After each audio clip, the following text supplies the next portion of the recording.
কক্সবাজার ৩ সদর আমু ঈদগাহ হোসেনের সাবেক সংসদ সদস্য ইঞ্জিনিয়ার মোহাম্মদ শহীদুজ্জামানকে বাংলাদেশ জাতীয়তাবাদী দল বিএনপির জাতীয় নির্বাহী কমিটির সদস্য করা হয়েছে। মঙ্গলবার ১৯ আগস্ট বিএনপির সিনিয়র যুগ্ম মহাসচিব রুহুল কবির রিজভী স্বাক্ষরিত এক বিজ্ঞপ্তিতে এ তথ্য জানানো হয়েছে।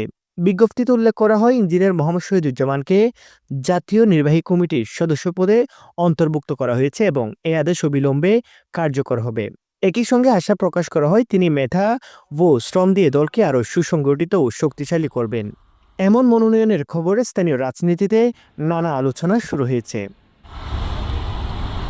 অন্যদিকে মনোনীত হওয়ার পর বিএনপির কেন্দ্রীয় নেতৃত্বের প্রতি কৃতজ্ঞতা প্রকাশ করেন শহীদুজ্জামান। তিনি বলেন, আমি বিএনপির রাজনীতিতে কোনো ভেদাভেদ চাই না। আমরা সকলকে সাথে নিয়ে ঐক্যবদ্ধভাবে রাজনীতি করতে চাই। এ বিষয়ে ছাত্রনেতা ডাক্তার মাহমুদুল হক জনি বলেন, ইঞ্জিনিয়ার শহীদুজ্জামান দলীয় রাজনীতিতে দীর্ঘদিনের পরীক্ষিত নেতা। তিনি সংসদ সদস্য থাকাকালীন সাধারণ মানুষের সাথে নিবিড় সম্পর্ক রেখেছেন। কেন্দ্রীয় নির্বাহী কমিটিতে তার অন্তর্ভুক্তি শুধু কক্সবাজার বিএনপির জন্য নয়, পুরো দক্ষিণ চট্টগ্রামের রাজনীতির জন্য ইতিবাচক প্রভাব ফেলবে। আমরা আশা করি তিনি ঐক্যবদ্ধ রাজনীতির মাধ্যমে সংগঠনকে আরও শক্তিশালী করবেন। জনাব ইঞ্জিনিয়ার মোহাম্মদ শহীদুজ্জামান রামুর একজন কৃতি সন্তান, সম্ভ্রান্ত পরিবারের সন্তান। ইঞ্জিনিয়ার শহীদুজ্জামান সাহেবের বাবা ছিল পাকিস্তান আমলের শ্রমমন্ত্রী ছিলেন, আপনারা জানেন, এবং তার বড় ভাই ছিল মরহুম খালেকুজ্জামান, তিনিও সাবেক কক্সবাজার রামু আসনের এমপি ছিলেন।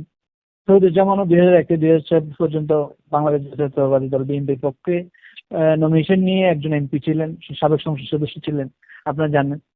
আসলে একটা জেলা বিএনপির পক্ষ থেকে একটা সুপারিশ করছিল যে কেন্দ্র বরাবর ওনাকে শহীদুজ্জামানকে বহিষ্কারের জন্য। কখনো বহিষ্কার করা হয় নাই শহীদুজ্জামানকে, একটা সুপারিশ ছিল এটা। কিন্তু এটাই একটা ষড়যন্ত্রকারী কুচক্রী মহল বারবার বিভিন্ন জায়গায় আপনারা দেখেছেন যে শহীদুজ্জামানকে বহিষ্কার করা হয়েছে বলে প্রকাশ করেছে, কিন্তু আদৌ কোনো বহিষ্কারের কোনো পেট তারা দেখাতে পারেনি। একটি সুপারিশ করেছিল, এই নিউজটা তারা বারবার প্রকাশ করেছে। আজকে দেখেন, মহান আল্লাহ তাআলার অশেষ রহমতে উনি বাংলাদেশ জাতীয়তাবাদী দল বিএনপির সম্মানিত জাতীয় নির্বাহী কমিটির সম্মানিত সদস্য হয়েছেন। নিউজ ডেস্ক, রামু খবর 24।